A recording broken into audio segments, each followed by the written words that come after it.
16 श्राद्ध चल रहे हैं। कराएं आपने धूप छोड़ी ना छोड़ी वो पता नहीं, गाय को रोटी दी ना दी, स्वान को भोजन दिया ना दिया, कौवे को भोजन दिया ना दिया, चलेगा।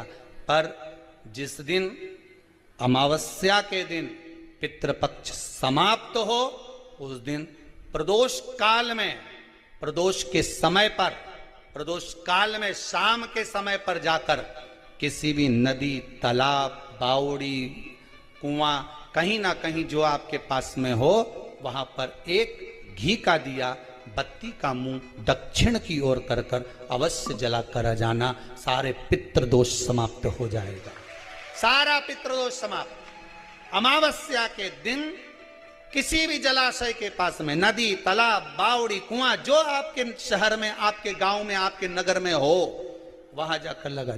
अगर नदी, तालाब, बावड़ी, कुआं नहीं है तो पीपल का वृक्ष हो या बेलपत्री का वृक्ष हो या बट का वृक्ष हो, उसके नीचे लगा दो प्रदोष काल में। पर अमावस्या के दिन लगाएं जरूर। क्यों?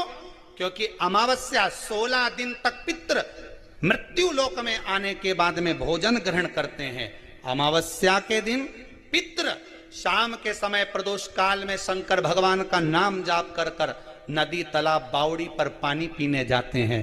वहां से जल का आचमन कर कर पितृ अपने लोक को चले जाते हैं प्रदोष काल के समय पर। इसलिए प्रदोष काल में जलाशय के पास में, बावड़ी, कुआं, नदी, तालाब के किनारे पर दिया लगाया जाता है दक्षिण की ओर मुख कर कर बत्ती का। तो पितृ आशीर्वाद देते हुए जाते हैं कि फलो फूलो, आगे बढ़ो, उन्नति करो, तरक्की करो। यह पितरों का आशीर्वाद रहता है, पितरों का वर रहता है। आप देंगे उसको मिलेगा, कुछ करा ना करा। फिर अमावस्या के दिन, जिस दिन पितृपक्ष समाप्त हो उस दिन दिया दक्षिण की ओर बाती का मुख कर कर लगा। जैसे पीपल के पराग से पितरों की शांति होती है। पराग जानते हो पीपल के? पीपल के पेड़ के नीचे कभी बैठ के देखना, आप लोग अगर बैठे हो तो थोड़ा थोड़ा पानी झड़ता रहता है अपने आप, हल्का हल्का सा पानी झड़ता है। कभी महसूस करा है आप लोगों ने?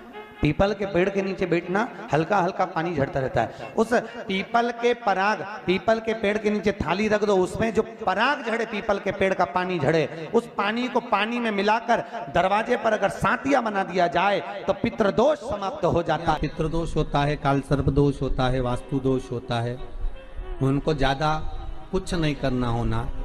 महाराज एक बेल का फल लीजिए। क्या लेना है? बेल का फल, बेलपत्री का जो फल होता है उसको ले लो। उसके अंदर का जो गुर्दा होता है, अंदर का जो भाग होता है, उसको निकाल लीजिए और उस बेल के फल में आटा सेक कर उसमें शक्कर मिलाकर उसको उसके अंदर भर लीजिए।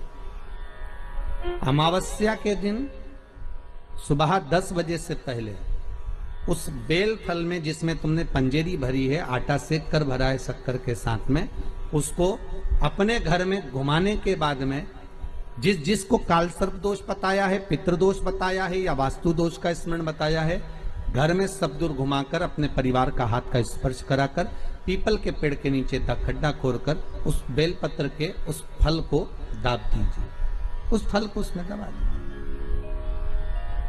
महाराज केवल एक अमावस्या करना रहता है, पितरों के दोष से मुक्ति मिलती है और हमारे घर के कार्य सफल होना प्रारंभ हो जाते हैं। कार्य की सफलता होती है, कार्य में सफलता प्राप्त होने लगती है।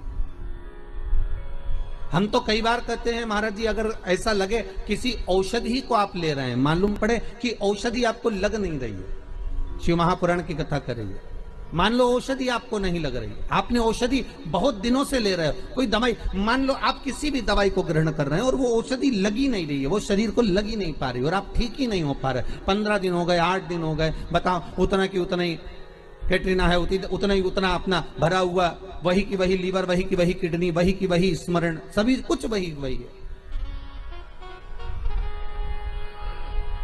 उतना की उतना ही।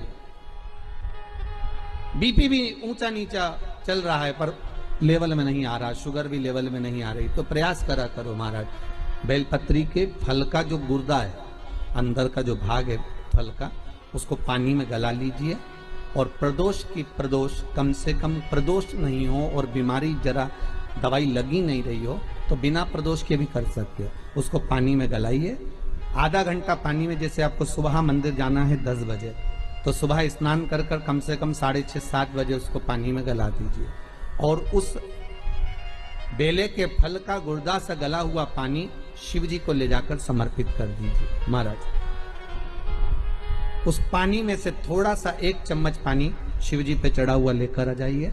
उस पानी को जो बीमार व्यक्ति है उसको औषधि देने से पहले मात्र आधी चम्मच से भी आधा चम्मच उसको दे दीजिए।